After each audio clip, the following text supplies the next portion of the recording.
Good evening, everybody. Thank you all for your attendance this evening and early attendance for the previous item. It feels interesting being in this position again so quickly. I did have a very brief worry that having been chairman of council, actually what had happened is they realised that I hadn't passed my overview and scrutiny chairing 101, and I've had to come back and repeat the year. We'll see how it goes. We'll see how we go. Item 1, Lorraine, we have minutes. So to approve the minutes of overview and scrutiny from the meeting held on the 11th of March this year. Everybody, can I get your approval to sign those minutes? Lovely, thank you all.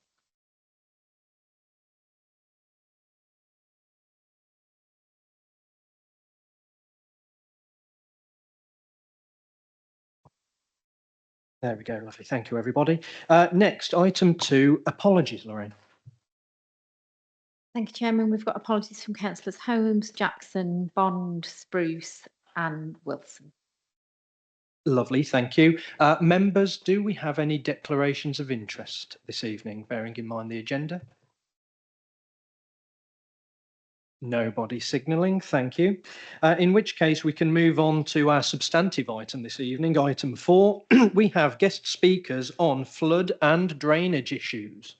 I know you've all got particular concerns about this, certainly different points of view. You might have been all right up until now, but the weather we've had today, it might make it all the more pertinent. So we have 2 presentations from Ed and Andrew, respectively. So welcome to you both. What I propose is that we go through Ed and Andrew's presentations one after the other, and then we'll take questions on both of them at the end of that, if that's okay. So just make a note of what you want to ask. So if without further ado, Ed, I'm guessing you're up first. So I was led by my agenda on that one. So Andy, over to you.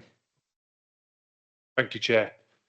So good evening, and thank you everyone for the invite this evening. Some faces I do recognise, and whoever did the rain dance the last couple of days, why? Was enjoying all the sunshine. So it seems quite apt we're here now talking about flooding. Is my presentation going online, is it? It is, so I'll just keep talking for a little bit. There we are.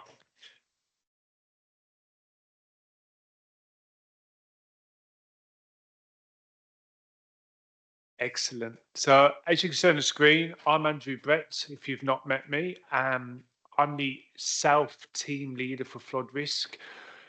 You can see a map of Staffordshire on the screen and the Black Country authorities of Walsall, Dudley, Wolverhampton and Sandwell. Probably asking why are they there? We actually have a service level agreement with the Black Country authorities, and myself and my team look after the south part of Staffordshire. So that's South Staffs, Cannock, Lichfield, Tamworth and Cannock, and Walsall, Wolverhampton, Sandwell, Dudley. And my counterpart looks after the East Staffs, Stafford, the Moorlands and Newcastle. And as I say, in every meeting I do this, I did something wrong as a child because my area is bigger. That's what I keep saying. So the second slide, thank you very much. So what I'm going to go through today, and I apologise, if you're all very sort of clued up on flood risk, but I thought it'd be worthwhile going right back to the start of the Act, why it's there, what's been happening over the last 25 years when it comes to rainfall. Going to go through some mapping and the actual physical costs of what a flood does, how we investigate flooding and what our policy is, projects and what we're delivering currently. Going to also look at consents and land drainage, and then going to go into some South Staff specific information and the FAIR project, which is a new project that we were successful on achieving the award for. And then part 7 of, we obviously had some early questions, and I will loosely go through where they've been answered, or we can answer them again at the end. Thank you. So why are we here?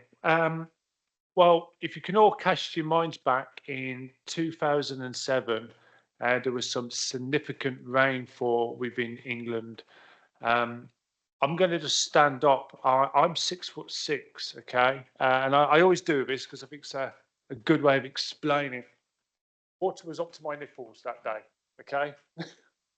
And I was working for National Highways at the time, and I was a drainage and environmental officer there.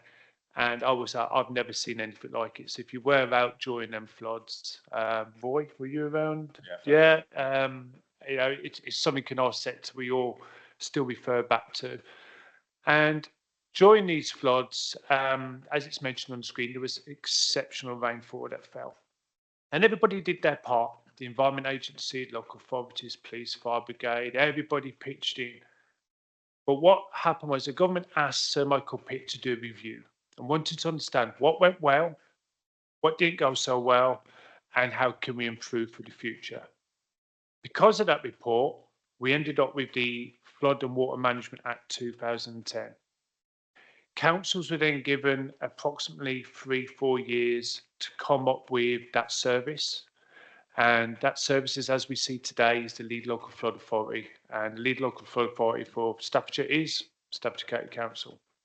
As I say, we also do the service for the Black Country authorities, also Wolverhampton, Sandwell and Dudley. Thank you. So LFAs are the County Council unitary authorities, and they lead in managing local flood risks, either flooding from surface water, groundwater, and ordinary smaller watercourses. This includes ensuring cooperation between the risk management authorities in their area, which is all under the Flood and Water Management Act, and hence why we have our partners here today, the Environment Agency and Severn Trent. We all do work together and we speak pretty much every day. So exceptional rainfall, what do we mean by that? Well, this graph is basically anything over beyond the regular amount that we'd expect to see within a given month or period of time. So as you can see in 2000, we had 3 events that were exceptional, so above the norm. And as you can see, the peaks have considerably risen. 2025 at the moment, that says 2. It will now be 3, most likely, depending on what the radar has given us over the last few days. But you can see the general trend there. On the next slide, I've grouped them to sort of show that trend curve, that line. So every 5 years, you can see it was 14 in the first 5 years, 7 in the second set, 10, 29, and 35. And that is going to be continuously happening as time goes on, and we are seeing that period. But what is exceptional and why are we having it? So these are all fictional numbers. Please bear with that. So basically just a sort of simplicity and making it sort of easy to see. So we say we've got 12 months in a year. I think we can all agree with that one. And what I've done there is basically put some rough numbers in. I say these numbers are not historic numbers. They are just something to visualize and see. So in the top row is what historically we've expected to see within that month. So 150 mil of rain in January, 200 in February, for example, May 75, June 25. But what's happening is we're not getting that regular rainfall pattern on them months. We're not actually experiencing any more rainfall, generally speaking, specifically within a given year. We're just seeing it at a closer, sharp period. What I normally do in classrooms now, actually, and smaller committees, is get 12 people to stand up and hold 12 flags. And what we do here is we pass the flags along to say, well, May, we got very little rain. April, we had none. So your flag goes all the way up to June. And that is what's happening. The rainfall is moving from one month to the next to the next. And obviously, if you're holding so many balls of rain, suddenly it will just fall and collapse. And that's what we're getting. That's exceptional, very heavy downpour in that period. And that's what I've demonstrated on the bottom graph. So we might get 125 mil in January rather than 150. But if you look at March and April, May, we've got very little rain to what we'd expect. And that would then fall all in June and July and then August. And you see the numbers are a lot more heavy, higher numbers than we would normally have seen. And that's a very simple way of explaining what's happening with our rainfall in the UK. Next bit is the latest mapping. So if you go onto the YouGov website, you can go in there, what's my flood risk? And you can type in the postcode. and it helps you sort of have a look at what your risk banding is for your location and property. The mapping has just been updated in this February, and it's called NAFRA, which is a National Risk Flood Mapping. And what I've showed you here is two columns, as was and what is now. So in the old mapping, within Staffordshire itself, there was 57,000 properties identified as being at low risk, 15,500 at medium, and 12,300 in high. In the new NAFRA mapping, the national mapping, you can see there that the numbers might appear lower, but if you actually look at more detail, there's high and medium and low and very low now. So they've regrouped and banded and created a new category of risk, which is the very low. So it doesn't mean to say that property will never experience flooding. It just means it's at a less possible risk of surface flooding. And you can see the numbers are obviously higher now in the high category. And if you combine and look at the low and the medium one in you're now looking at 47,000 rather than the 15,000 in the medium as previous. So it's moving that banding of risk. So what does that mean for South Staffordshire? So the dots here are only representing the high and the medium risk. First of all, I've not included the low because the screen would just be full of dots otherwise. But you can see that there's 1390 on the high and 1856 medium. And you can see they're very heavily clustered around the Purton area, Great Worley, Cheshunt Hay, Bilbrook, Consall type of thing. And you can see them dots represented. Should have said at the start, this presentation will be available, so it will be emailed out later. Thank you. So the real cost, and I think what's key to sort of show on here, it's not just about the physical cost, which is obviously what this is. This is telling you the damage, how much it costs to replace your curtains, your carpet, your wall repairs. But there's a lot more to this, and it's the mental health aspect. Flooding does have its own sort of case of PTSD. Flooding will stay with that individual for 7 years. I speak to residents every day that have flooded and experienced it. Today, they would have been nervous. They would have wanted to know what's going to happen. Do I need to do anything? Even though it might be light rain and they can see it's light rain, that effect is still there with them. And unless you've gone through that, some of you may have experienced flooding personally, but it is traumatic and it is very hard hitting. Especially when you see there that the average home costs for repair, according to the British insurers, is 33,600. I will say them figures were a couple of years ago, so it's probably likely gone up now with cost of everything.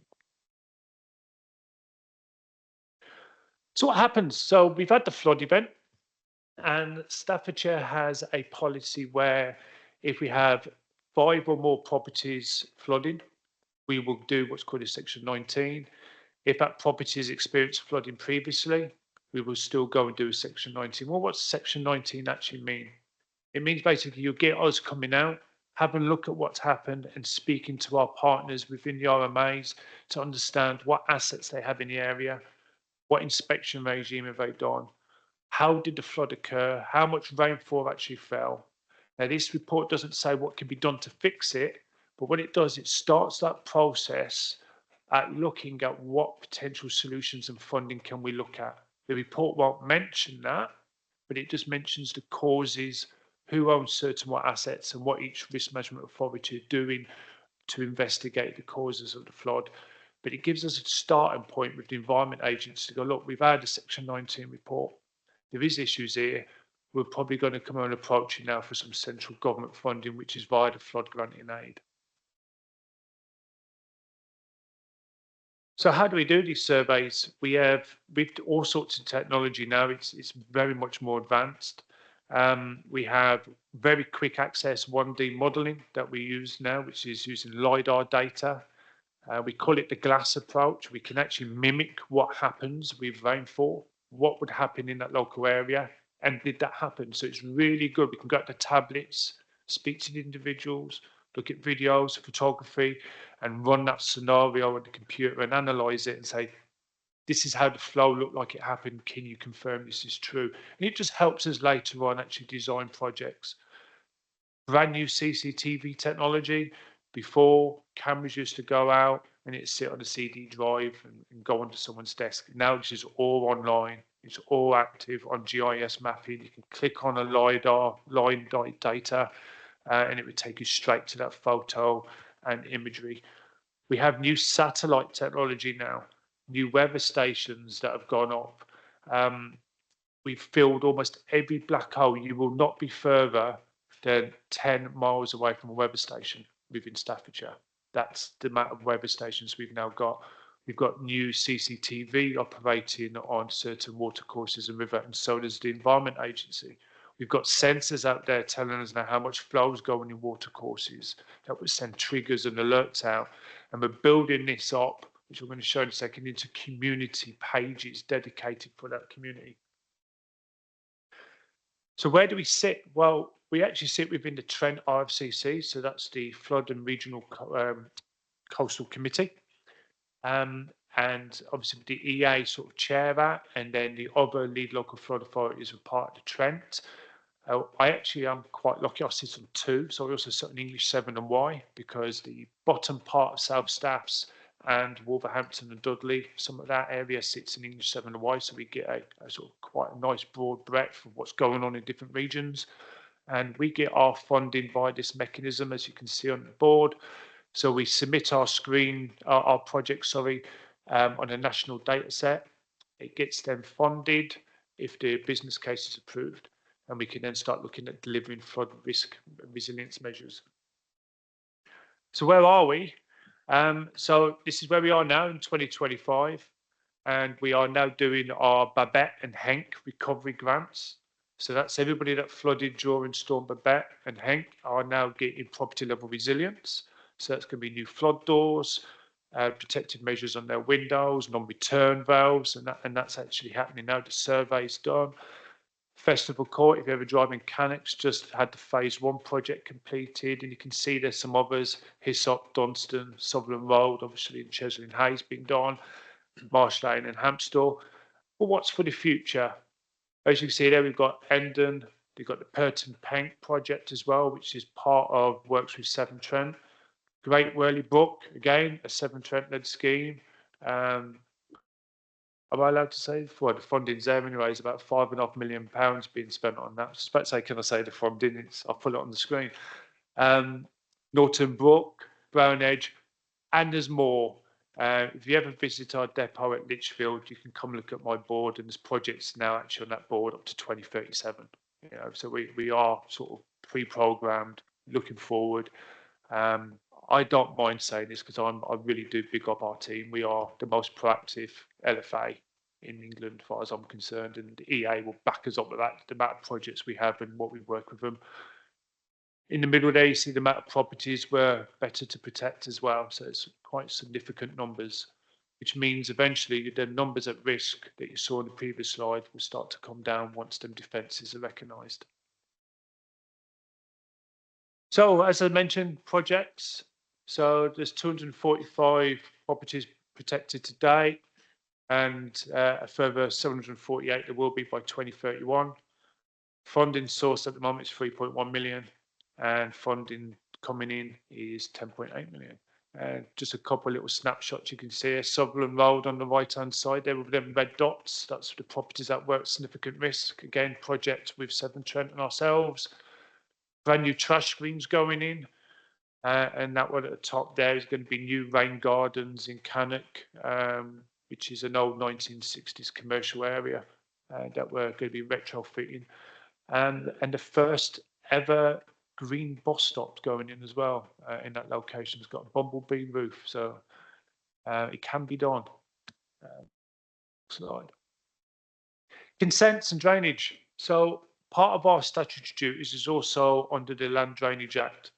So what is the Land Drainage Act? It basically means we will go and speak to landowners under the riparian ownership and say, you are responsible for maintaining that watercourse or culverted watercourse sewer within your lands. We will give advice explaining what needs to be done and what they cannot do, more importantly. So we can go out and do enforcement works. work with developers as well, explaining what they should and shouldn't be doing, and also on the planning aspect as well. But it's part of our, remit is the Land Drainage Act 1991. So it's just a picture explaining there different ownership. So watercourse is a riparian. So this applies also for main rivers. So even though the statutory body would be the Environment Agency for main rivers, well, actually, riparian owners maintain them. It's just like a watercourse. So as you can see there, area A could be one single landowner, and then you've got B, D, and F, and C. I really should have put my glasses on because I can't read that from here. But yeah, you can see different landowners will have duties. So it's just where it becomes difficult.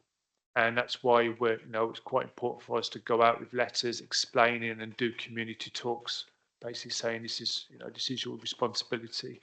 Even if it doesn't say on your title deeds, 9 times out of 10 it won't. So that's why that education is so needed. And we do visits. I don't know if any of you were fortunate to come to the Purton Science Fair. We were there the other week. We had a table for the kids to learn about flooding and the adults, and we shared this type of information. Thank you. So properties at risk. So obviously we're in South Staffs, so I thought I'd better do some slides specifically about South Staffs. So as part of the Fair FCRIT funded project, we were one of 25 councils to be awarded this. Again, very, very proud. It's a brand new one-stop website. We're having new community-led pages. You're going to see on the next slides, its key areas we're working in is Wombourne, Bilbrook and Brood, where we are already talking to the communities there and councillors. So I'm sure a couple of my officers may have already come and spoke to you. I can see a few familiar faces myself that I know I've spoke. And here we're going to basically not go in and say this is the solution. We think you should have this bond or you should have these gates. It's actually community driven. We want to speak to the community and ask their opinion. What do they want to see? What do they want to see changed? What are they experiencing day to day? It might sound so obvious, but it is a new approach. It's okay. We're engineers. We've done this for 20 odd years. However, you live here every day. So what can we do to help things be better for yourself, living in the environment you are? So the first one is Brood. This is the one that's the most advanced now. Sonia, who can't be here tonight, but she's leading on this. She's the community liaison officer. Engagement has started. There's been 2 community meetings already. There's another one scheduled at the end of the month. Early design and decision-making process has been discussed with residents there. They've got concerns about the watercourse, which is actually owned by South Staffs. Some of the embankment is failing. So we're going to do some bank restabilisation works. We're going to reconfigure some of the weirs. There's going to be a new camera there, a live camera, sensors as well that the community would be able to interact with and look at on their own web page, so you can see what's happening. There will be weather forecasting on this page with them, and also free of charge SMS WhatsApp messaging group. So basically they will be able to get the message straight away on their phone. It's really, really small writing, so I'm going to quickly go to my page, but I'm going to just tell you how many properties this is better protecting. It is 140 people and 39 properties at risk in this area that we're going to help better protect and reduce their risk. Thank you. Wombourne, so there's 110 properties at surface risk here. It's very early on this one, but we've been out, we've done some desktop modelling, we understand the mechanism, and now the officers are out on site getting flood questionnaires back and starting sort of door knocking in essence. And then from that, a full community talk will be done, and then sort of decision again. So that's behind the Brood one, as in the stage process. But again, just wanted to highlight this is another area that we are looking in. So if this is an area of concern, please do make sure that someone contacts me and I'll make sure that your detail is passed on to them. Next one. and Billbrook. I know this area pretty well. I know it floods. I remember receiving emails about this when I joined 7 years ago for staffs. So it was an area that I really wanted to make sure it was on this community work, and it is. We've successfully got it on. Again, very early, but we have got some ideas about this, and we've got the National Flood Forum, who are a charity involved in Billbrook as well. So we will be looking at that. And I'm pretty certain, top of my head, there's a little park that we're looking at taking some of that flow. So there might be some rejuvenation work within the park as well. But yeah, just wanted to highlight them 3 locations. Thank you. And this is our one-stop shop. Didn't realize there was going to be so many here tonight, but if you haven't already got one of these, feel free to take one. It's our contact sheets. QR code, so we've all the smartphones now. Who do I contact? And this is part of this project, so it will be up here if you want one, you can take one.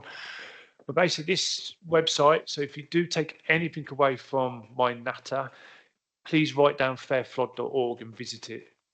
There's a lot of information on there. It's where our new community pages will be. You can see where we've been. There's a video, and if you haven't been fed up of listening to my accent yet, but it's a video of me showing what we've done at Norton Keynes Library. We've built a brand new rain garden there and some new technologies we've utilised. Watch that YouTube. But do have a look at this. If you have any questions, the email address is on this website. Do please send it to it. We can always get a community officer to come and speak to you. But it is literally got everything in there now. It's number one question is, I didn't know who to contact. Yeah, this tells you. Right? It gives you a nice little, very simple drawdown on who to go to. So if you don't happen to have this sheet by your telephone or on your pinboard at home, if they've got this website loaded on their mobile, it would take you straight to it. Hit the number and it would call the person you need to speak to. We're looking at not just automated services where you can send an email or fill out a form. We are now also looking at telephone service where we can actually have, almost like a 24/7 process. So you can pick up and actually speak to a real person. So that's being considered now as well. Sort of sounds daft, going back to old technology. Yeah, that's what we miss. Who's fed up of doing 1 for this, 3 for that, 5 for that? It doesn't help. So yeah, have a look at this website when you do. Please get a chance. So obviously we had some free questions. I won't go through these, but I just wanted to sort of highlight that I hope that I've answered Councillor Kenzie's question. So there is an understanding of the duties and responsibilities. It's also on this web page. So do visit the web page, fairflood.org. It is on there. Councillor Allen, mostly answered yours. I'm more than happy to go in more detail, but we've also got some PhD students working on this project on how we're going to help communities, what are the drivers, and how can we help fund the support they need. Question 1 and 2, mostly answered in the presentation, supported by the studies from the FAIR project. There will be more coming on, so please make sure you look at this website, say once a month, because it is continuously being updated. In fact, it will be updated next week because we just signed off the development page from last week, so it will change again very shortly. Question 3 and 4, planning. I'll probably do planning after Ed's presentation, but I can explain what we do about planning and development. Sorry, Councillor Reid was yours, Severn Trent. So sorry for that, Ed. And Councillor Holmes' FAIR project is working in Brood. I'll make sure that Sonia will speak to you as well. I've already passed your email address to her, so she'll be in touch as soon as she comes off half term. But thank you, and if you need me, I think I've put my email address. So if you do have any questions, you can contact me on the email. Thank you. Lovely, thank you, Andrew, for a very detailed and informative presentation. I think we'll all be looking forward to getting those slides out and having a re-go over to remind ourselves there's that much detail in there. Members, I know some of you have got lots of burning questions already. If we hold on, what I want to do is inundate you with flood talk first, if you don't mind, and then we'll go to the questions. So Ed, if you're ready, over to you. Thanks, Chair.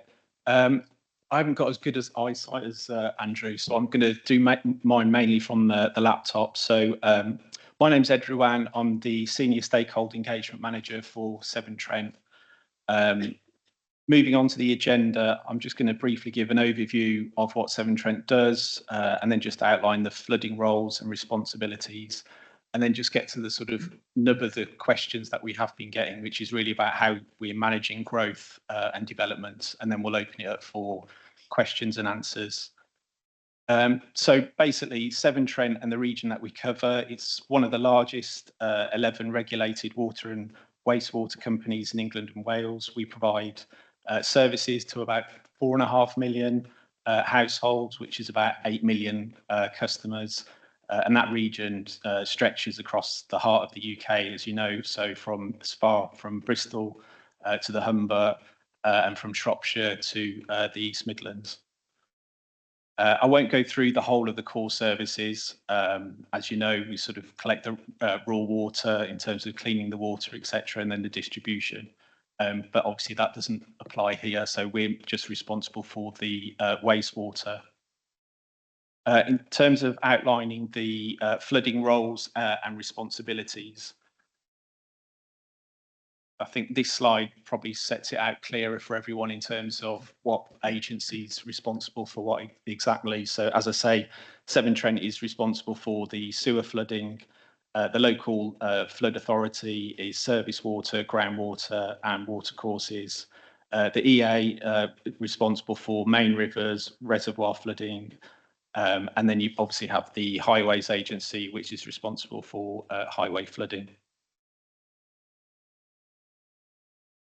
And then I just thought I'd outline the sort of combined sewer system in terms of how it should work in terms of during normal rain. So I'd probably say today is a good example of normal rain, apart from half an hour before I got here where we had really heavy flash floods. And then just moving on to the how that system operates during heavy rain. So you can see the impact that that then has on the combined sewer overflow, and then how that can potentially back up the system. So then moving on to the sewer flooding, there are two main types of sewer flooding. Operational, those are caused really by operational structural issues with the sewer, such as blockage or a pumping station. The most common, and this is where we do get lots of complaints, is really around capacity, which is, as you know, capacity overflow, overload of the system, whether that be through the pipes or our pumping stations due to heavy rainfall. And then really, how are we going to manage growth and development? So in terms of the growing schemes that we have, really it's about increasing the capacity of the sewer network and capacity at treatment works to accommodate those new developments. And then how are we encouraging service water to be managed more sustainably? And obviously that's through the SUD systems. Some good news then is we are increasing the capacity of the sewer network, and that's in our new AMP8. So Severn Trent operate on a sort of 5-year business cycle, and we've just approached this new business cycle this year, this April, and outlined below is some of the areas where we're going to be delivering 11 storm overflows during that 5-year period, which is in total around £30 million of improvements. And I'm sorry about this slide, but I was trying to get it all onto this. I will circulate this slide because this is really what you're all asking for in terms of what's the capacity of each of these treatment works. Really, it varies in terms of the way that we assess it. So it varies between just saying whether it's a small site, so it's unlikely to accommodate any further growth in terms of the catchment, or due to the size of the proposed development and timescale of delivery, we'll then reassess in terms of catchment. So there's only really two variables in this. There's a few where we have outlined the exact timescales. So, for example, Codsall, the site can accommodate expected growth up until 2033. And then I've got Roundhill, which that was completed as part of our AMP7 scheme, and that provided sufficient capacity, and that's for expected growth up into 2035. And then moving on in terms of just monitoring the system. So we do plan to install over 40,000 new long-term monitors across the network. I don't have the figures specifically for the districts, but I can go back and get those. Unfortunately, within the Severn Trent, we do tend to just measure everything by county, which I know can get frustrating for borough councils and districts. And then just managing growth and developments. So in terms of planning for new connections to the network, it's obviously the long-term planning that you're interested, which is around the drainage and waste water management systems. That's up until 2050.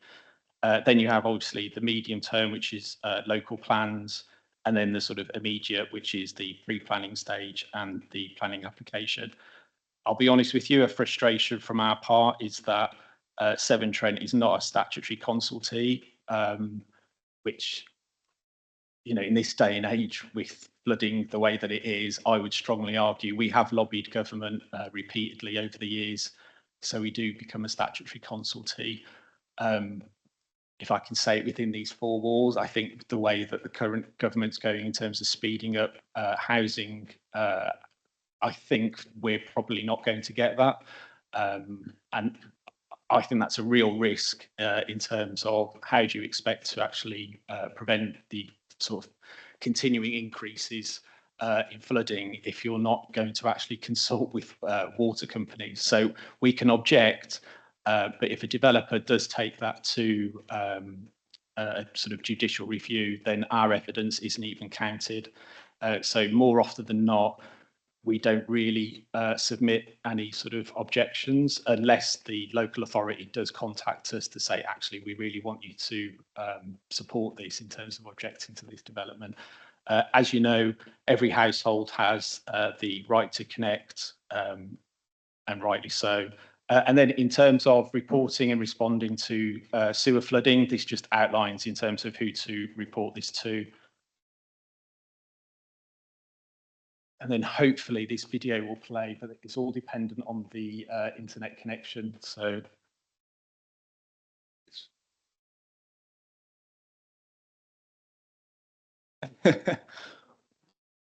no, that's fine. That's fine. Yeah, no, that's fine. And then just ending it there in terms of opening it up for questions and answers. We've recently set up a stakeholder engagement team within Severn Trent. We were conscious of the fact that councillors were raising issues on behalf of their constituents and were pretty much forced to go through our customer contact centre. So we now have 4 stakeholder engagement managers covering the entire region. We've just recently set up a designated email address so councillors can raise any casework or inquiries directly with us, just so we can get you a quick response. We do aim to get you a quick resolution where we can. 9 times out of 10, we are already normally aware of the issue, but we are conscious of the fact that you want to feed that back to your constituents as well. Like Andy, I have got some leaflets as well in terms of other things that we do within Severn Trent, but I'll hand those out towards the end. But yeah, happy to take any questions. Thank you, Chair. Lovely, thank you, Ed. Again, comprehensive set of slides there. I think we'll all appreciate those coming round, and we do like a leaflet, so thank you for that too. It does strike me. I know it's really good to see both of you have addressed this evening. The frustration residents have when something goes wrong, when something affects their lives, and the who do I go to question. I'm really pleased that we're seeing that addressed. I mean, I'm personally dealing with some residents at the minute who have experience of this, and the feeling of, well, look, I don't get as an ordinary individual who has permissions and responsibilities for and over what. And it's never necessarily made explicitly clear to them because you're dealing with an individual issue. So it's really good that we're getting a little bit of clarity on that. Members, I will open it up for questions. So if you could all orderly put your hands up, please. First off, I've got Gary Burnett. Gary, over to you.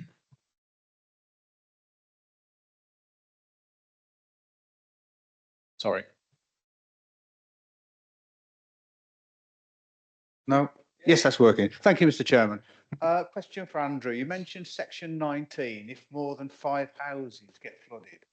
Are we talking about 5 houses next door to each other in a road, in a village? What geographical area? Thank you.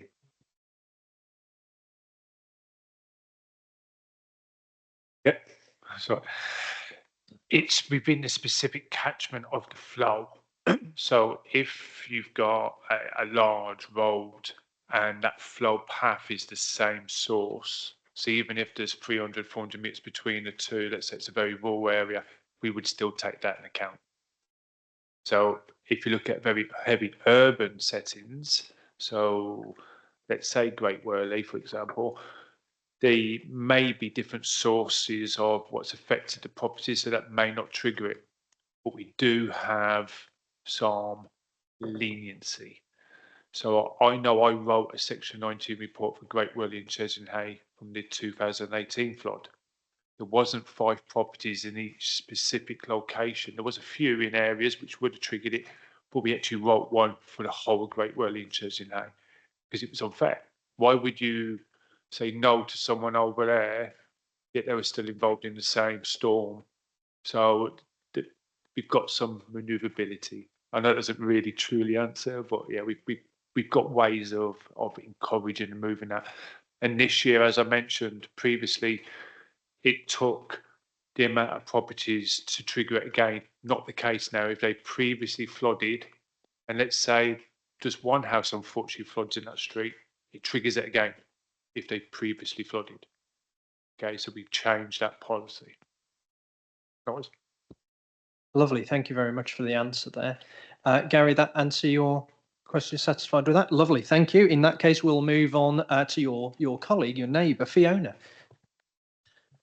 Thank you. For a question for, well, a couple of questions for Andrew again as well. So I think you mentioned when you were discussing Brood that you're planning to do some dredging.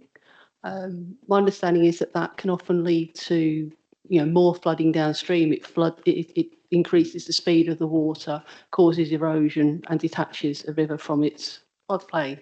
So I'm just interested to understand what the logic is in that particular instance. And related to that, and this is a question I've sort of raised on this topic before, are we or are you communicating with landowners in order to put in place natural flood containment, your archetypal beaver network, that sort of setup, or just, access to fields to capture that water rather than it going downstream to flood? What's being done around that? Because there seem to be a lot of instances where there are places, there are farmers, landowners around the country who are doing more of that, and it is benefiting villages and towns further downstream. And just a comment regarding Severn Trent not being a statutory consultee, I guess they just don't want to hear the truth of what you would tell them. And I think it's absolutely disgraceful. So thank you. Thank you, Councillor Hopkins. I'll go Brood first, and in fact, it's an answer for all projects and schemes. So what you're talking about there is natural flood management, NFM, and we call it slow the flow. So my acronyms are going to come out thick and fast now, but it's also FISO, which is fast in, slow out. So what you want is water to get somewhere really quickly, and then slow that process, take that strain out of the network. If I had the internet, I would show something in a second, but I haven't. For Brood, we are talking to landowners. So it's, if Sonia was there, she'd talk to about it. It's Councillor She knows every landowner in the area, and I can't think of her name. It's gone right out of my head. Sutton, thank you. We spoke to her, Wendy, that's it, Wendy Sutton. And we've gone through different landowners, spoke to them, and we're also working with South Staffs, as you are one of the primary landowners in that area where the watercourse is. And what we're going to do is change the weir structure. So we're doing some bank stabilisation works. We're dredging an area within the watercourse, and the weir, when that is the estate was built, was actually put at the wrong angle. So we're shifting it because that's what's causing problems to the Severn Trent network. So I'm going to have to draw with my hands, I'm sorry.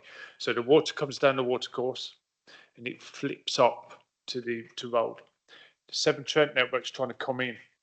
And because the weir is on this side and not there, what it's doing is overcharging the sewer network, backflowing into the residents and flooding their downstairs toilets. So if we just move the weir to the head and take the water down what used to be the sort of unnatural run, but it's also a water course, so it was the overflow part, take it down the overflow instead, it saves all the Severn Trent sewers from backing up and gives you extra capacity. And we're going to slow the flow by doing natural dams. So yes, you're absolutely right, dredging and really stripping that area can make areas worse, but we're using natural barriers by doing log dropping. What you do and try and take that flow out. You may have seen at seasides where you've got the very large sewers coming into the seas, what are called dragon's teeth, and it's large concrete blocks in sporadic locations, and they're called dragon's teeth. Or it's just a smaller version of that. You're bringing it down to the equivalent of that watercourse size. That was Brew. What was the second one? Sorry.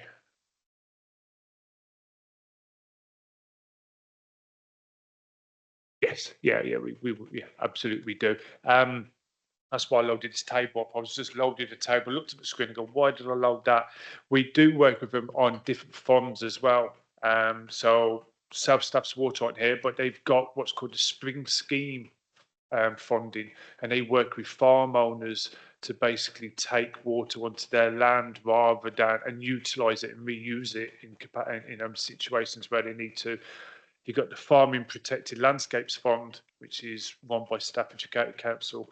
If you're in Cannock Chase area of natural beauty, there's the National Landscape Fund, there's the Ofwat IF Fund. I'm going to just name them all. There's the South Staff's Water Pebble Fund for residents, where you can look for sods pods. So instead of big water bots, which are just horrible plastic things outside, you get what's called a sods pod. So underneath, it holds water, but above it, it's a granulated material with soil, and you can plant crops in it. So if you want your tomato plants, your strawberry plants, and the water comes from your downpipe, so we cut your gutter that would normally go straight into the Severn Trent network. We cut it, it comes into the sods pod, and then we put a new outlet on. So when that pod is filled up, or the water is now too much in there, it would then slowly flow. So you basically it's fasting, slow out, gives you that little bit more capacity within the network. And again, we're working with Tim Smith from Severn Trent on that. So they're putting some funding in, and their funding is called the Severn Trent CF Community Fund, isn't it? Yeah. Yeah. There you go. Lovely. Thank you, Councillor Hopkins, for your questions. Next, we have Councillor John Brindle. John, over to you. Thank you, Chairman. Just a question for Andrew. Let's say you've got a section of road that floods and it's due to the culvert at the side by the farmer not being cleaned out. Let's say I approached the farmer and said, you haven't cleaned the culvert out for the last couple of years. Any chance of cleaning it out? He said, I haven't got the manpower or the time. Can you enforce that? Yeah, just so you know, there is an Environment Agency officer as well here, Roy. So if there's any questions for the EA. So I don't get them all. Sorry, mate. That's okay. I'll answer it. If you want to go for it, we can Yeah, I mean- under land drainage, I think. Yeah, and Andrew touched on early on about riparian owners' responsibility, and there's sort of the bottom line basic fact of that is that as a riparian owner, you should allow the water that's running through your land to run through your land, not to cause any problems to anybody else. So if you've got a landowner if he owns that culvert as well, and it's actually causing a problem, then you could enforce that action. It would be easier to do if it was properties that were being flooded. There could be an argument that somebody might argue that the roadway is in the floodplain anyway. So it might be a tricky one, and there might be some legal people need to get involved. But in theory, yeah, you can enforce that. Yeah, go on, If go on, the John. landowner, say he's a farmer, he owns the field and he owns the edge, and he cuts the edge and maintains the edge, but then you've got a culvert as wide as his table. He's not the owner of that, but successively over years, he's always cleaned it out.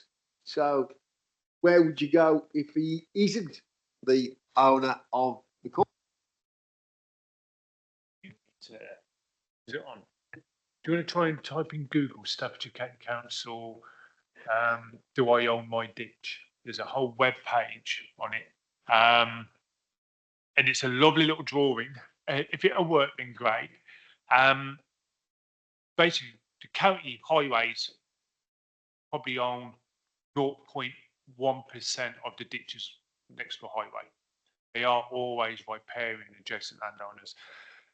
So there's an old part of the Highways Act, and it's section 100 of the Highways Act, which enables a highway authority to discharge into a water body. We have an absolute right to discharge. So if there's a watercourse or pond, we can attach our drainage network to anything, a water body, under the section 100 of the Highway Act. Land Drainage Act, section 25 and 26 turns around and says you cannot cause a blockage, create a dam or a weir or alteration to a watercourse without getting consent. And that would be the act we would use to say you need to maintain your watercourse and ditch. If it doesn't know, don't worry, but there is, oh, right, okay, if you share this. Okay, so ditches and watercourse. If you just scroll down a little bit, there's a lovely little drawing. You can't probably read all that, but I'll try. There we go. Thank you. So the grip. So a grip is basically, you've probably seen a lot of rural roads, we don't have gullies. But the Highway Authority, Staffordshire County Council will cut a grip. And all that means is just a posh word of saying a spade is used to do a cut in a verge. Okay, we call them grips. And it just allows water to run off into the next ditch. And obviously we would look after the verge, but the roadside ditch is responsible of the owner. Now, little history. So being from National Highways that I was back in the late 90s and noughties, I am old, I might look young, just thanks to my mum, that is. But landowners, when motorways and roads were built, were given a few options. The options were, would you like a fence, would you like a hedge, or would you like a ditch? Most of them were allowed two other options. So they went, we'll have a ditch, please, and we'll have a hedge. Or we'll have a hedge and we'll have a ditch. Or we'll have a hedge and a fence. So if you look at, drive up and down the M6 and M5, you'll see various different landowners have all got different boundaries. And it's literally because when them roads were built, it was an open book. Went, what do you fancy? Some of them even went, well, all three. And that's why you get a variation. There you go. Lovely, thank you, John. Hopefully that answers your question. And thanks both to Lorraine for being our tech whiz there and helping us out with that, and to Roy as the super sub there. You're thrown well and truly into that, weren't you? Next, I have Councillor Andy Adams. Andy, over to you. Thank you, Chair. First of all, Andrew and Roy, I need to thank you. Can you just give us your mobile phone numbers? Because that will be very, very useful. And on another thank you note, the residents from Dunstan, thank you enormously for the work that you have done, stopping their houses getting. And I have taken out sand. We don't use sandbags anymore. We use gel bags now. Very kindly given to me to prevent water going ingress into their houses. But the reason I want to ask you a question, it's probably going to be, I think it's Ed perhaps that needs it. I'm from Penkridge. Penkridge may be having further developments. You probably know we've got a sewage plant which treats sewage in Penkridge.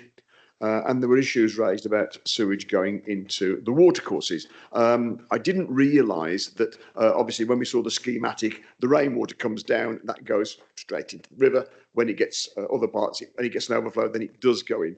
My question to you would be, are you aware of any potential developments in Penkridge, and will the sewage plant have capacity to cope with any mode? And if it hasn't got the capacity to cope, how long will it take you to build a sewage plant to possibly help the residents? There's about 5 questions in one, sorry. And the other one was, have we had many outages in Penkridge where more sewage has gone into the system than we would really have expected? Thank you. Andy, thank you for your question. I certainly know this is quite a hot topic wherever any development's proposed. What's the capacity of the network and so on? Yeah, so I can come back to you in terms of basically the overspill, in terms of the duration and how long that's gone on for. So I can definitely come back to you with regards to that in terms of the data. Going back to the slide, I don't know whether you're able to zoom in on the capacity one, because it does outline in terms of Penkridge. Sorry. I mean, all I've got in terms of what it does say is that the scheme's planned to address this in terms of the anticipated growth in the catchment. It sounds very vague, so I will get you a much more definitive response on that. Yeah. Okay. Yeah. No, it's fine. No, we'll move on, but you'll get a fuller and more formal response, Andy. Next, we have Councillor Harper Wallace. Sam. Thank you, Chair. Just following on from that sewage question for you again, Ed. How much information do you have about sewage releases in South Staffordshire, and do you have that on a local level? And then a follow-up question is there a local alerting function where you'll alert either the county council or potentially district or even like local communities when there is an overflow?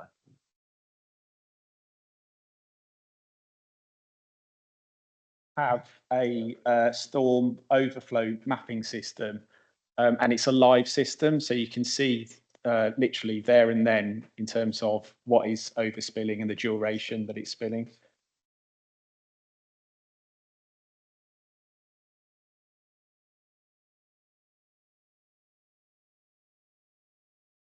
But we do also then collect that data in terms of sort of obviously monitoring it on a monthly basis, and we do sort of publish that data on a quarterly and annual basis as well. But in terms of members of the public, they can access that information. Sort of, it's freely available.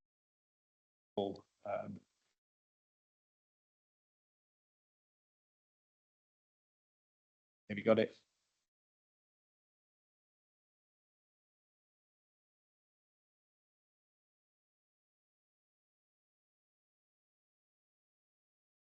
Because what it also measures is not just the number of times that it's spilled, but also the duration, which is important. That looks a very busy map, I know.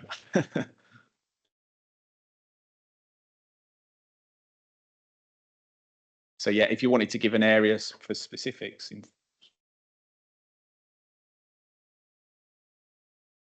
And then if you just click on one of those blue dots, and it'll just give you an indication of whether that is sort of overspilling or not. Hopefully it will say no. So. Not spilling. Yeah.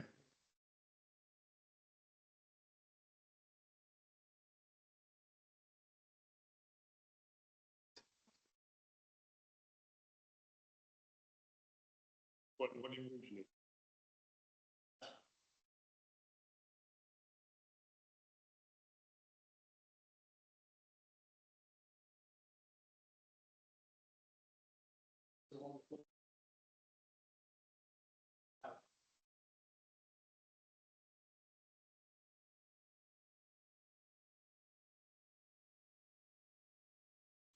Now.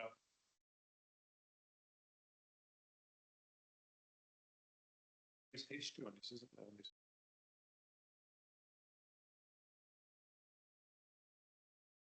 Sorry, you had a follow-up.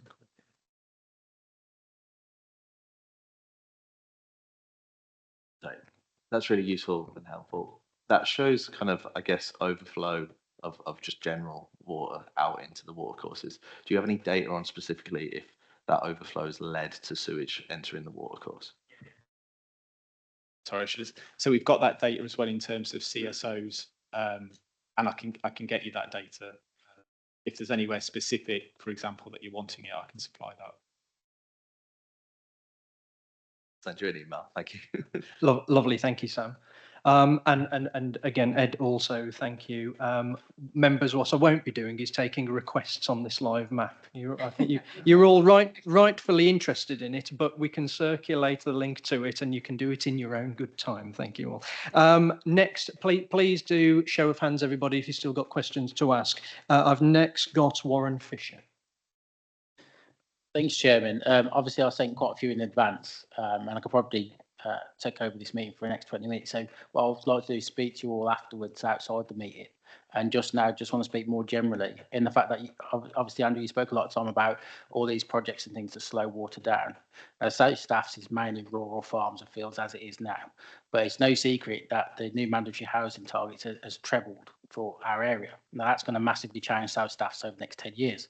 Now, given how long it takes infrastructure improvements to come through a pipeline, that's not going to be in line with our housing growth. We're going to see significant housing growth, significant employment growth across the whole of South Staffs in quite a short time period. Now, I know no one can forecast the weather fully and climate change, but that is going to have an impact on how fast water is being collected in the area. And each one of these sites potentially having a SUDS. And when you're going through planning, obviously, you're going to consult on that. But when do we start looking at the cumulative effect of all these SUDs now in the various areas, all looking to discharge somewhere? Should we be looking at new water courses in South Staffs, for example, rather than relying on existing ones for the level of growth that's coming to our area compared to, say, Wolverhampton, which is already pretty much built up? It's not such a big change. So that's more in the general terms. And then Ed, just on the Severn Trent bit, obviously you mentioned who's responsible for who. So Highway is responsible for highway flooding. Environment Agency for surface water. When it's combined sewers, like we've got in Essington. I mean, I've lived there all my life, and as a kid, I could never remember sewage coming up on the roads. It now happens multiple times a year, every year. One thing we have had over that time is significant more housing. So I know you've mentioned, and Fiona mentioned as well, that you're not being a statutory consultee, but what level of mapping have you got and capacity of areas that we as members can consider? You might not be able to consider it as part of the local plan discussions, but we as members certainly can. So what information can you give us when we're determining discussions on locations that we can actually take that into account, so we can consider that rather than we say, right, we're putting housing here. You go, well, that's not really best for us, but we've got to do it anyway. And then those local residents having to suffer years and years of issues until action's taken. So I'm just trying to summarise, but I'd like to speak to each of you after, if that's okay. Thanks, Warren. Yeah, over to you guys. Yeah, so I'm going to make myself really unpopular here, but if it's done properly in terms of proper infrastructure, actually it can alleviate any existing flooding issues that you probably do have in an area. I've seen it happen sort of several times where I've gone on site and we've gone back years later, and you know the SUDs are doing what they should be doing, but they're actually alleviating other nearby watercourses. So what I would say is that actually that's your opportunity to draw down as much funding as possible from the developer, because in all seriousness, who else is going to build that infrastructure as quickly and as efficiently as they can? You know, dare I say, it's not going to be the EA in terms of, you know, let's be honest, put our cards on the table. There's limited funding out there. And I think what has happened over the years is that flooding sort of alleviation schemes didn't take a priority. That is beginning to change, you know, from my experience in terms of working with flood risk managers from other local authorities, far more knowledgeable and insistent in terms of at a planning stage to ensure that sort of councillors do factor that in. When I've over the years, when I always used to look through Section 106 agreements, because I'm a little bit sad like that, it was always the road infrastructure, local schools, which took priority, but flood alleviation schemes would always come, you know, quite low down the pecking order. I think that has to change. So as I say, my argument to you would be actually not to sort of, if the housing is going to happen, it's making sure that the developer puts in the necessary infrastructure and doesn't back out, as developers can do when it comes to affordable housing, etc. And we as Severn Trent, we will adopt those SUDs if it's done to specification. If it's not, then we just won't adopt it. So we will work with you, and we do that at an early planning stage to make sure that it's sufficient and built to capacity. We're now predicting sort of flood of alleviation schemes on the fact that flooding will get worse. I don't think it's good enough for us to now just keep saying, oh, it's a freak.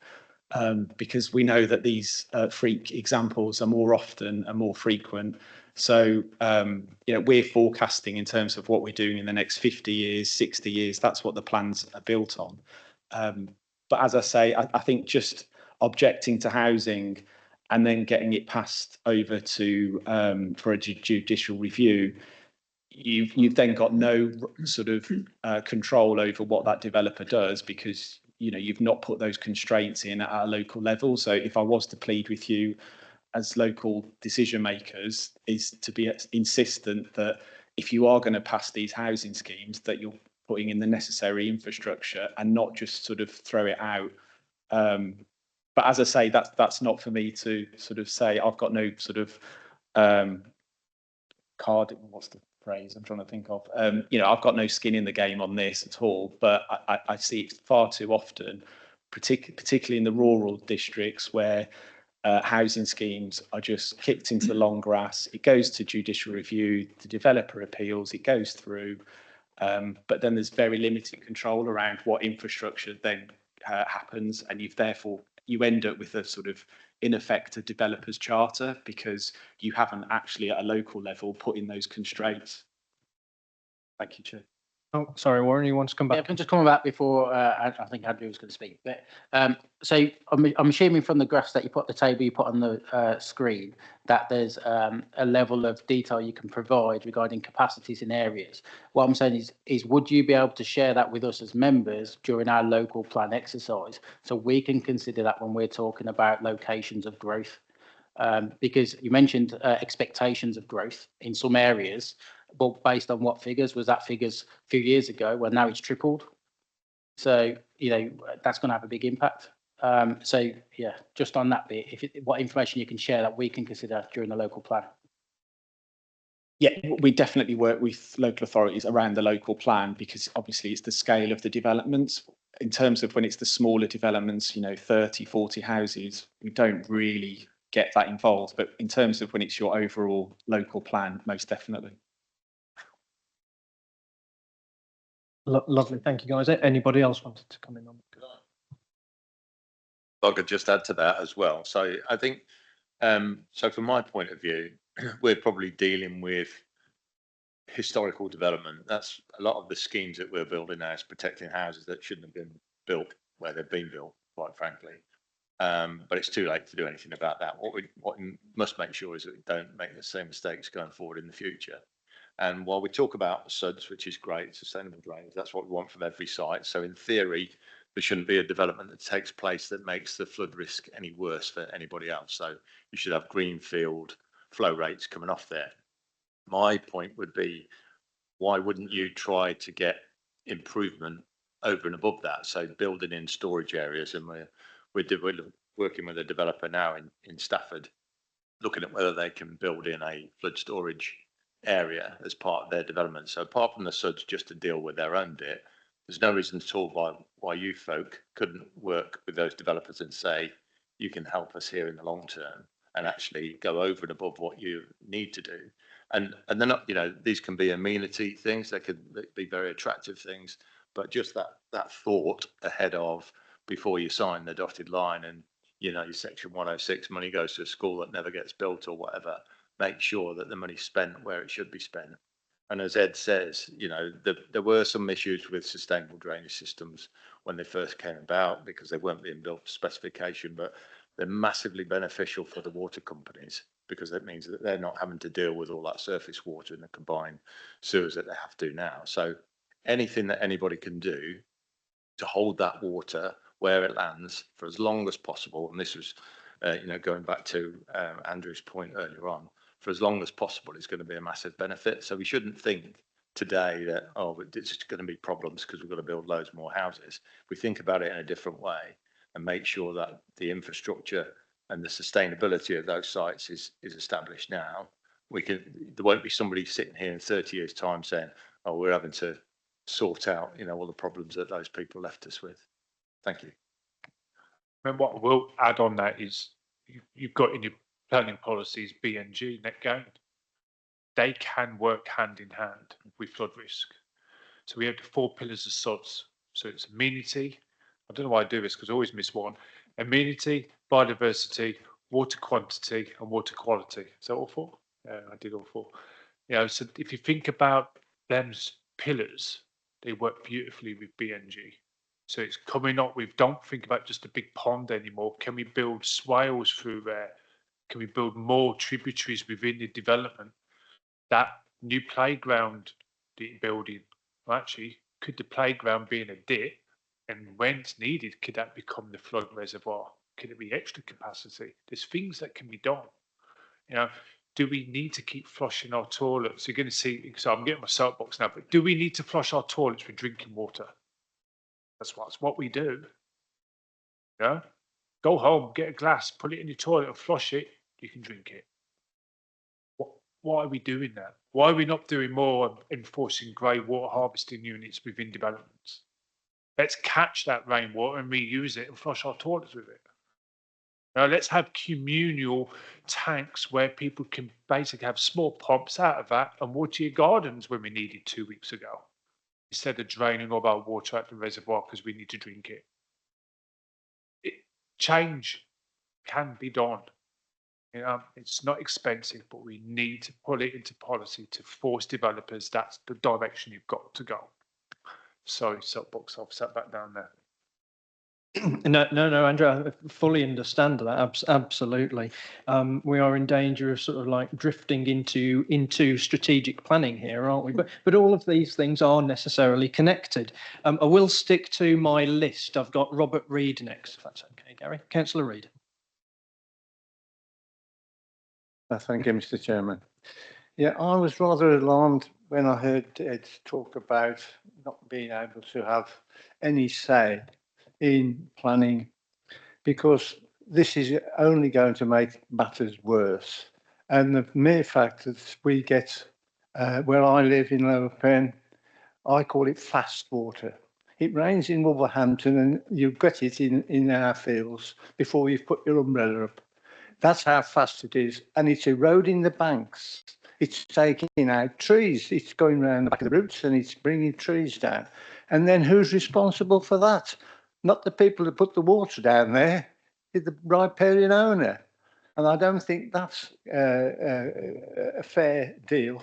But I'm going to write to my MP and ask him to start lobbying the government about including planning and the water resource, the drainage systems, to ensure that people, for instance, don't tarmac everything and it's into the drain before it's had a chance to water those strawberries that you were talking about. When you said that, I thought you're only reversing what was there before. It goes through the ground naturally. We used to have floodplains and they'd be gone the next day, but it took the force of that water. Everything's been straightened out. It's coming down that fast. And we made a problem for ourselves. And the problem is for the people at the end of the road, not where it's come from.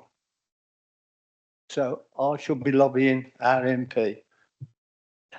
Robert, thank you for your remarks on that. Ed, you might want to come back in, but great to see you taking the recommendation and following up on that. What would be really helpful if people could raise it through the LGA level, because I just think that really has the grassroots. If you've got sort of councils across sort of England raising it, rather than if it just goes through MPs, I think that's the way that it really brings about change. I'm presuming that there's councillors in this room that sit on the LGA. Back on that. Thanks, Ed. Go on, Robert. I'll just come back on that there. I shall be informing every NFU, the Landowners Association, every single group that I can think of, because if they all pull together, they'll may be able to do something. Lovely, thank you, Robert. I think that's really the message, isn't it? Is raise it as far and as wide as you can and get that recommendation. Next, we've got Councillor Vic Kelly. Vic. Thank you, Chair.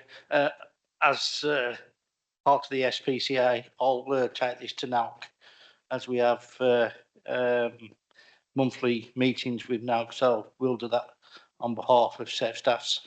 But the question I wanted to ask all three is, I'm from Penkridge. With the new development of the WMI coming down, I can envisage some of the smaller catchments of the brooks and that overflowing because the amount of roof space that's going to generate. Is there anything we can look into doing to mitigate that? So as Ed and Roy have both said, as part of our statutory duty is to make sure that everything is discharged at Greenfield. So I don't know how many might know that. I'm just going to do a very quick little lesson. So apologies for this if I'm going to send you to sleep. So what's Greenfield? So if we have just a grass field, okay, we calculate within a given rainfall event how much water naturally runs off that parcel of land into a neighbouring tributary, so a watercourse.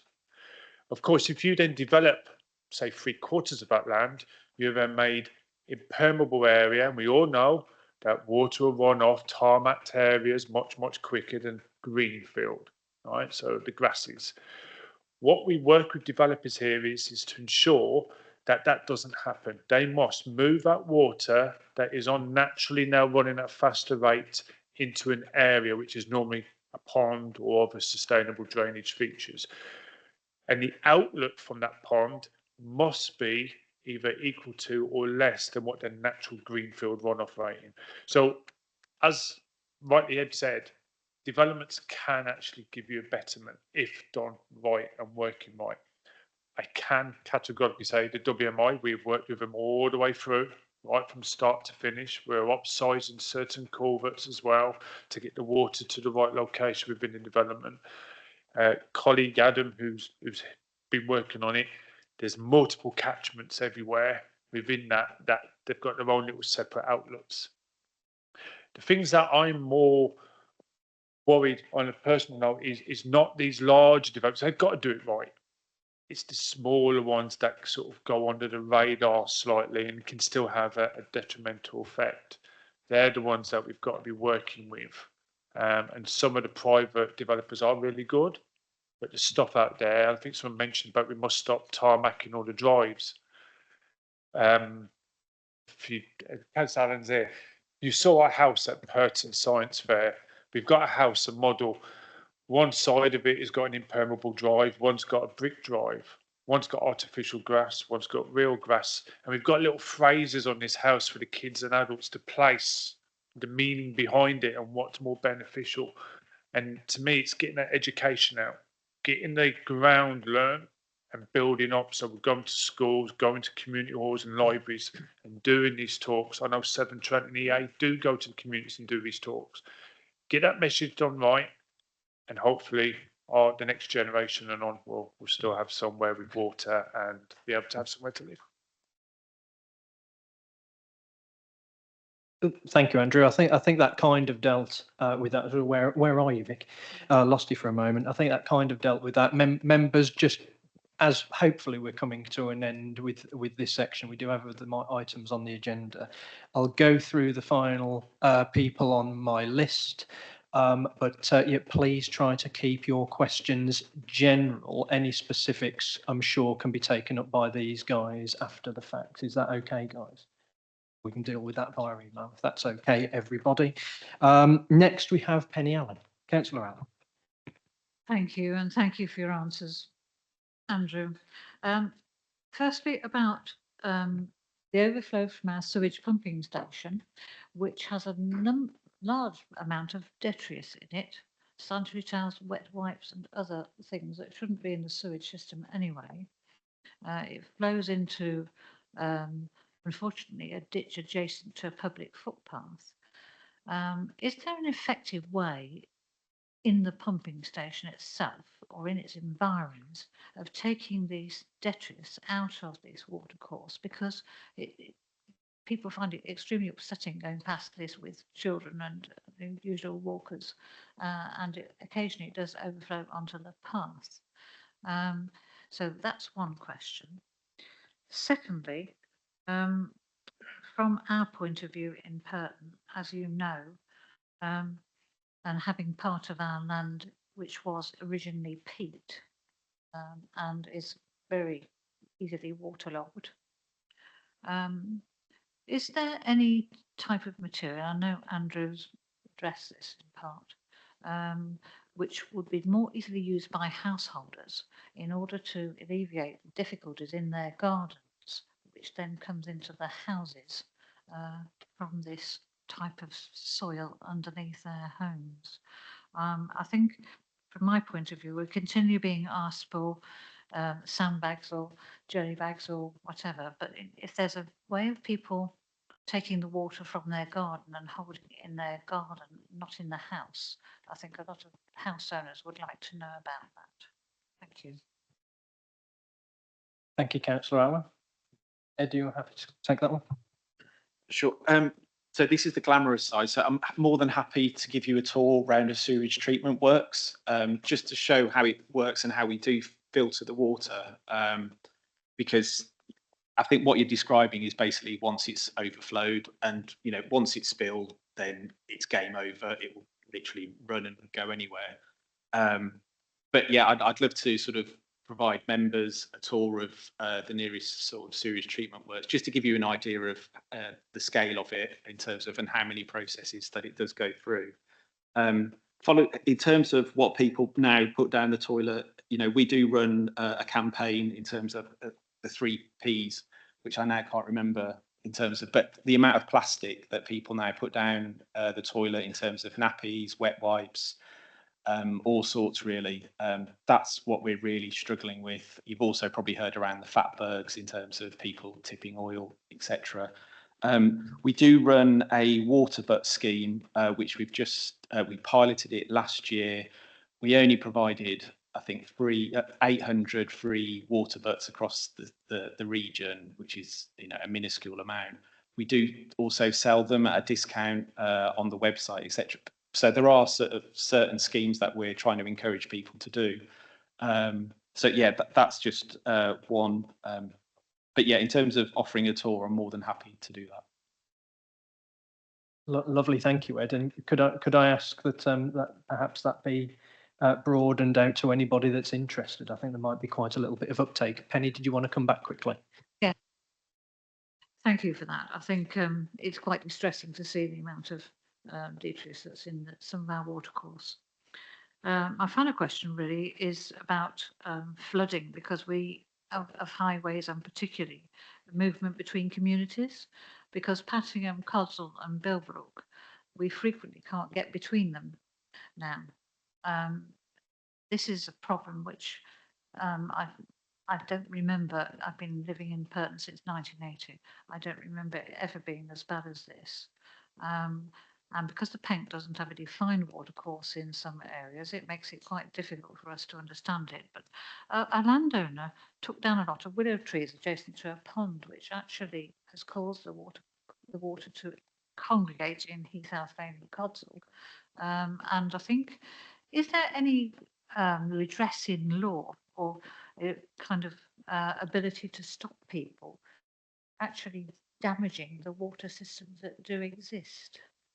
Because sometimes the landowner is undertaking what they regard as an improvement, which actually makes the situation worse.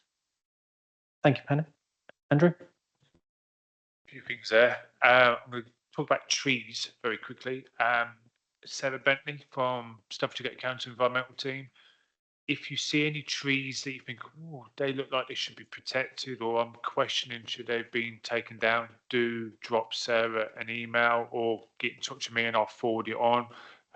Only recently I've just done that up on the A449 coming out of Penkridge. There's I'm not going to say actually, but a few trees were removed and I questioned were they permitted to be removed. No, they didn't have a license to do it. Okay, so the team have gone out and slapped a naughty letter on their wrist.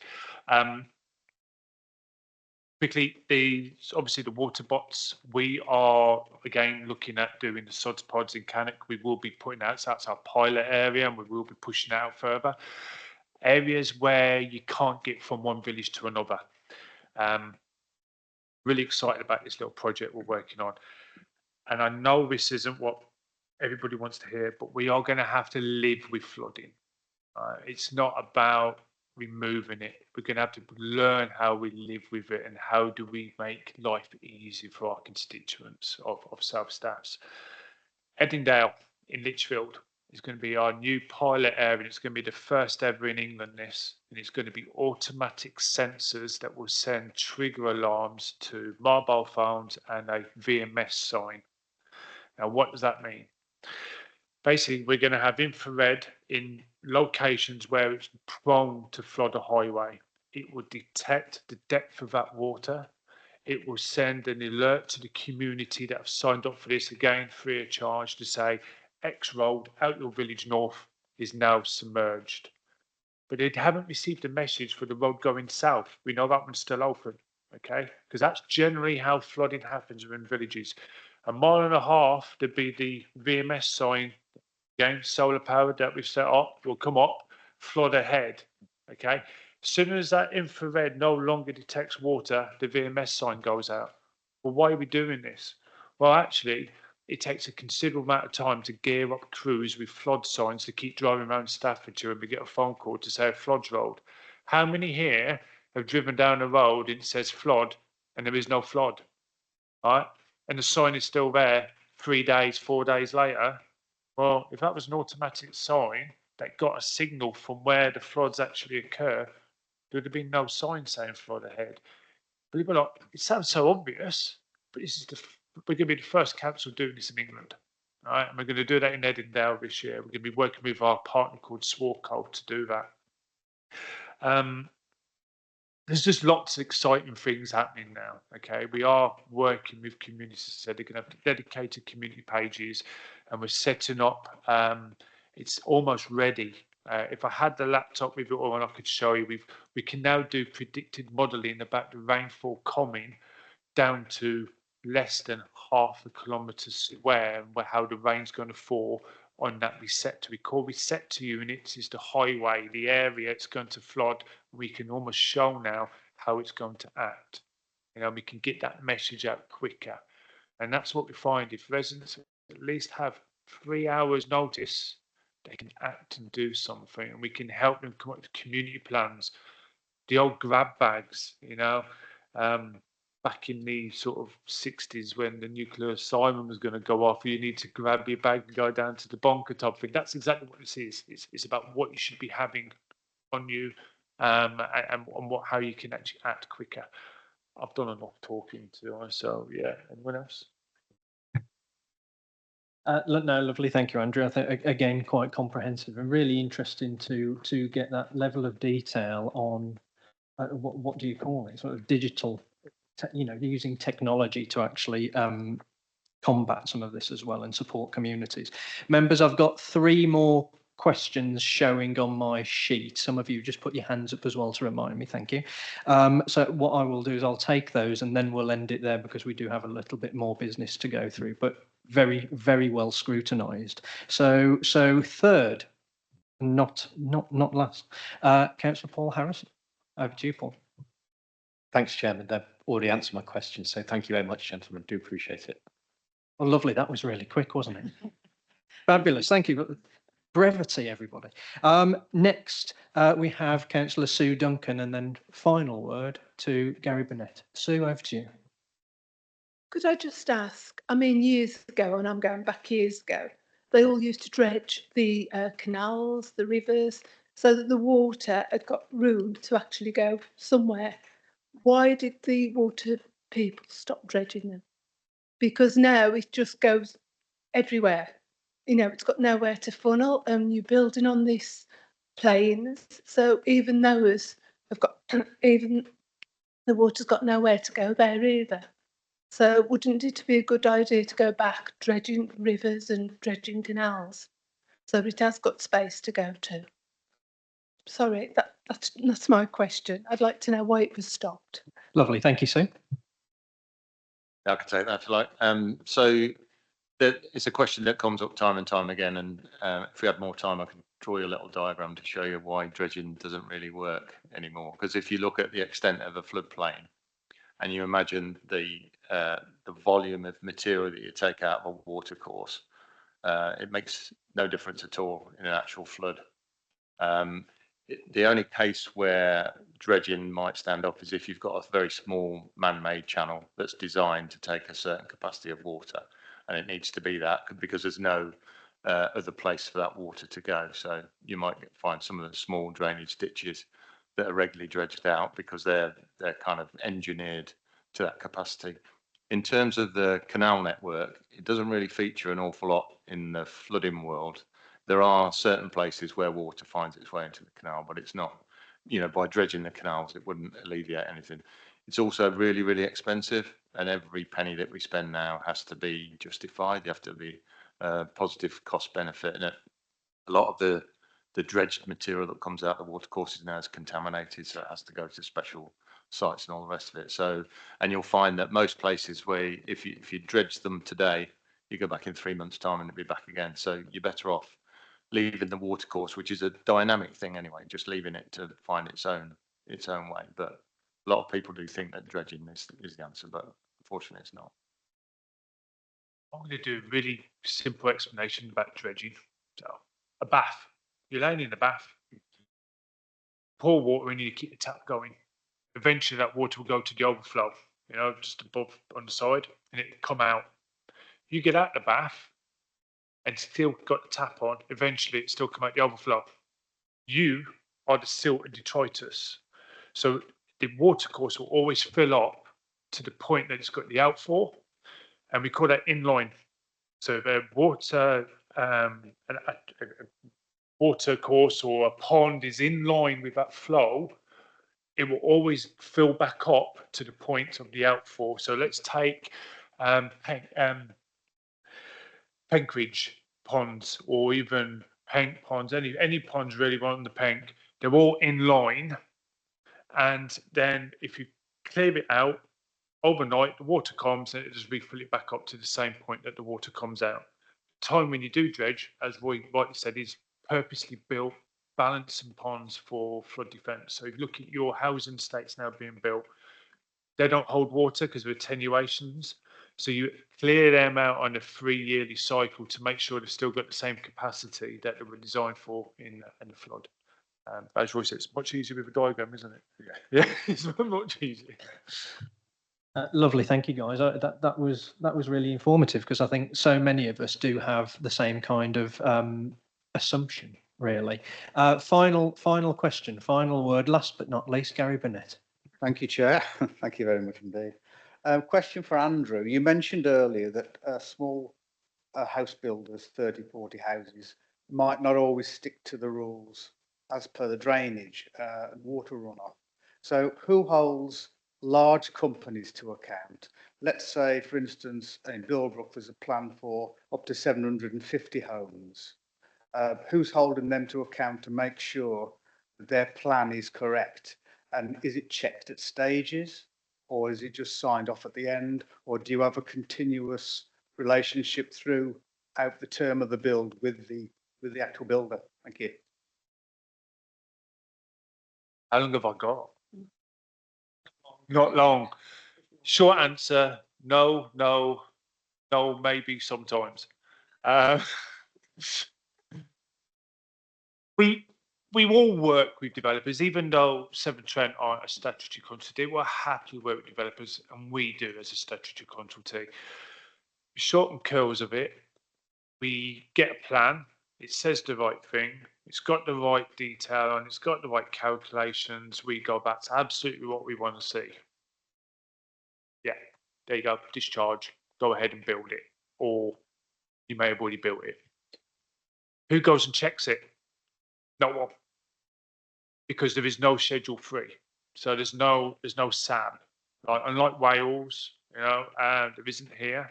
It was expected to have royal assent before the last elections. Didn't get through in time. We've everything now that we want to keep building. Will we have more red tape for developers to go through? Probably not. So are we going to see that any day soon? No idea. Obviously, you've got building control locally, but do they know what sods are? Do they know what the size of the balancing pond should be? Can they look at a drawing and go, well, that's supposed to be 1,200 meters cubed, is it? Come back to us, they do, and go, well, we're not a SAB, but I tell you what, we'll come out and have a look and give you our opinion.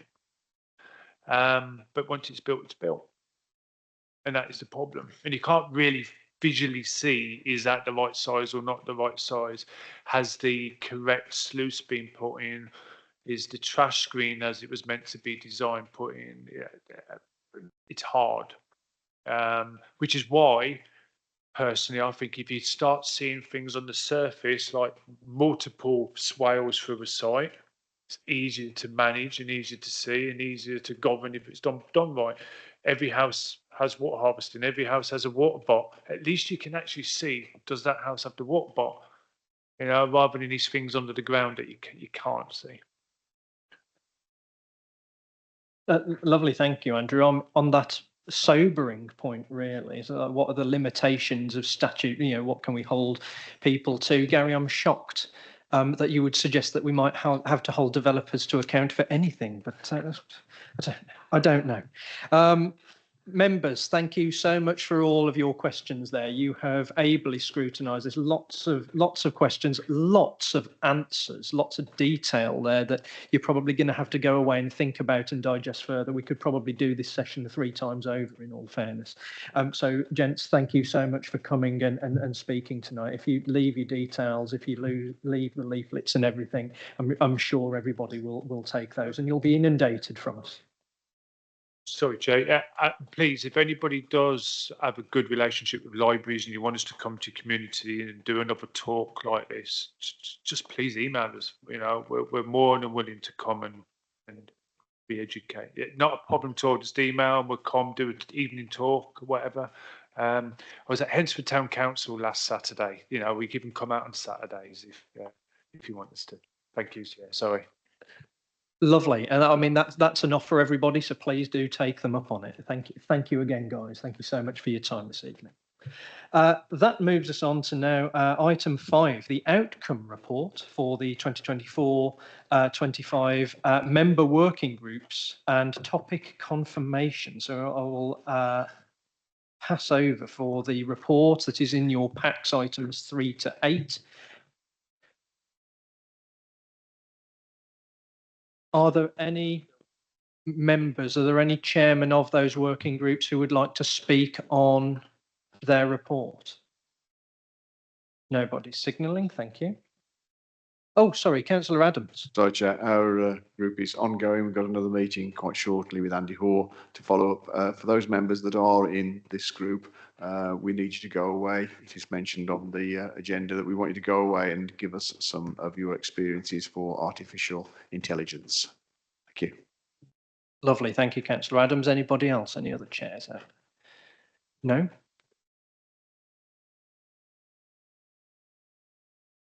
Okay, so if you don't mind just noting the remainder of the reports that are in your packs, thank you, everybody. And then item 6, which is the work plan 2025-26. Lorraine, would you care to talk us through the very exciting work plan? It gets last billing every time, and that's unfair. I won't keep members. It's the work plan as set out. almost invariably it will be subject to change, but obviously as normal it tries to give some structure to what this committee will consider over the forthcoming 12 months. I think invariably, as I say, there will be some additions to that, but the recommendation is that members know the work programme. Lovely, thank you, everybody. I think that is duly noted. On which note, that is the end of my agenda. I think we can bring this meeting now to a close. So all that remains for me is to say again, thank you so much to you all for your attendance this evening and sufficient scrutiny of the issue of flooding. See you again next time, everybody.